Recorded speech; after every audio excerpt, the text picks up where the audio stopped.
And as number 2, all site and or sand material remaining outside of the storage facility following each storm event shall be swept up and cleaned.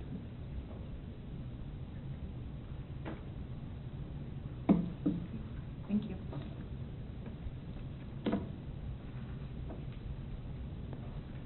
Do we have the applicant here this evening for any additional comments or perhaps questions? Yes, good evening. My name is Gary Diener. I'm with Gardner-Edgerton School District. And first of all, I'd just like to thank Travis and all the staff in the city for all the help that they've provided us. When you look at an application such as this, there are a tremendous amount of information that needs to be shared, and the staff were very helpful in helping us do that and developing it a lot on their own, to be right honest, and we really appreciate that. The recommendations that are being given as far as what the 2 criteria, yeah, we'll pick out a color. We'd like to do blazer blue, but I doubt that we'll do that. Probably just be some kind of subtle gray or something that will blend in.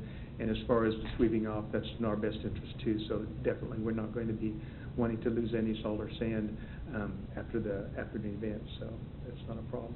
But yeah, I would be willing to answer any of your questions. We feel like we've identified the absolute best location for the school district from the perspective of where we could facilitate that on our own property that's going to be hidden and not inside.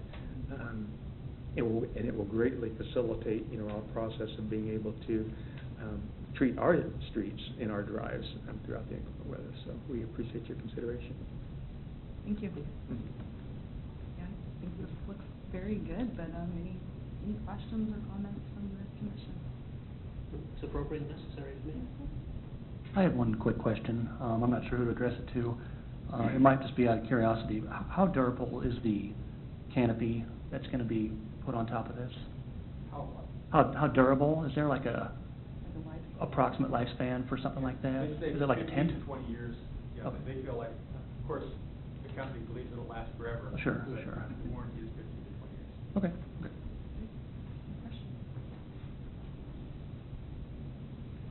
Do we need any other clarifications from staff? I think it's straightforward, good question. If we're comfortable, I would entertain a motion.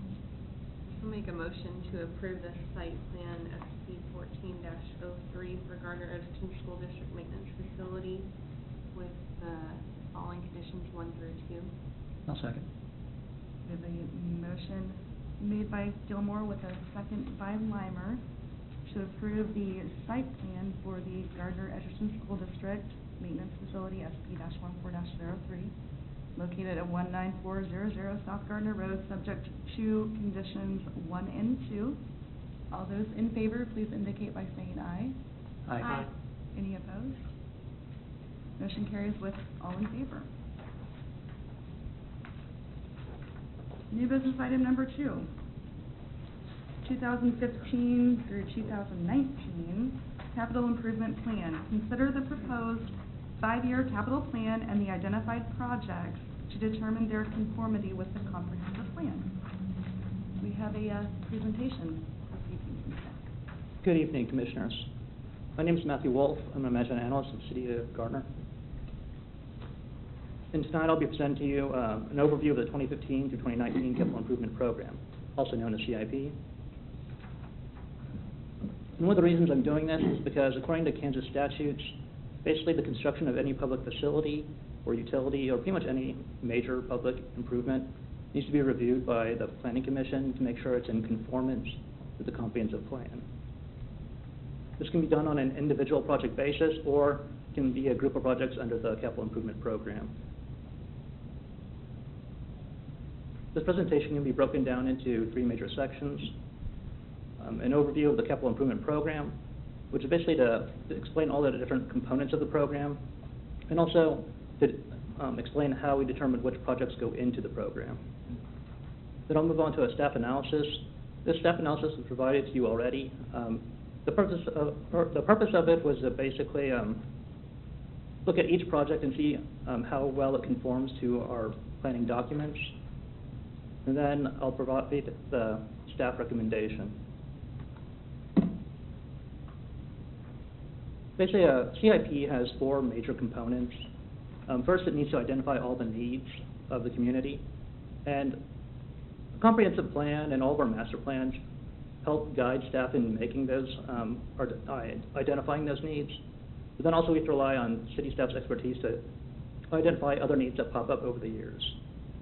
And after they are identified, city staff has to develop capital projects to address those issues and also define a clear scope for each project. After that, we determine the cost of every project. This involves more than just the initial project cost or the cost needed to complete the project, but we also have to look at ongoing operational costs.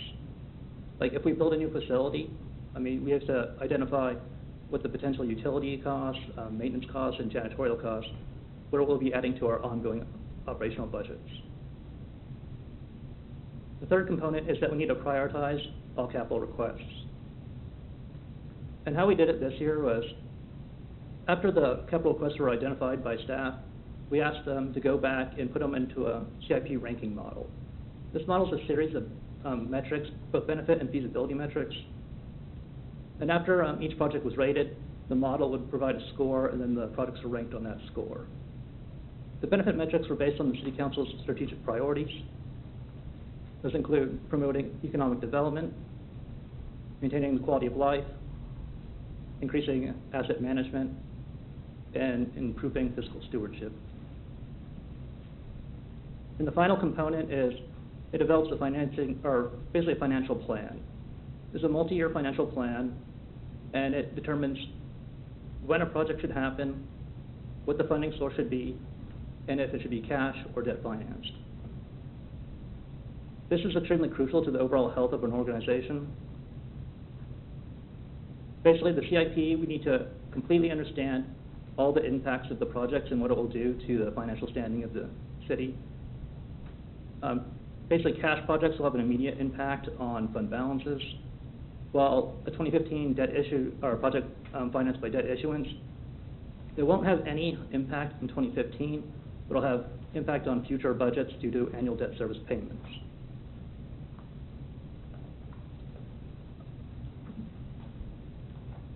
It's important to define what a CIP project is and why, which projects should be included in the CIP program. This will vary city to city. How we've defined it is project cost, or any project that costs more than $25,000 and that is related to an improvement for infrastructure, parks, facilities, or land acquisition should be included in the CIP. This is limited to non-recurring projects. An example of a non-recurring project is if we install a new traffic signal at Moonlight and Lincoln, we're not going to install that every year. So that's a non-recurring project. It should be in the CIP. Not an ongoing annual maintenance program, like trail maintenance, that might be over $25,000, but it's an ongoing maintenance program that we'll have to budget every year. And that should be included in the operating budget discussions.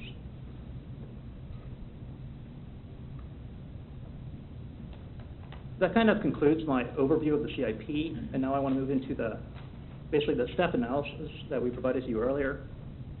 Once again, the purpose of this was to look at each project, then compare them to all of our basically planning documents to see if it was in conformance. And this includes the 2008 Community Development Plan, but also the 2014 Comprehensive Plan Update, which hasn't been approved by Council yet, but we wanted to make sure our CIP was in conformance with it. We also looked through all of our relevant master plans and made sure that they were in conformance with those as well.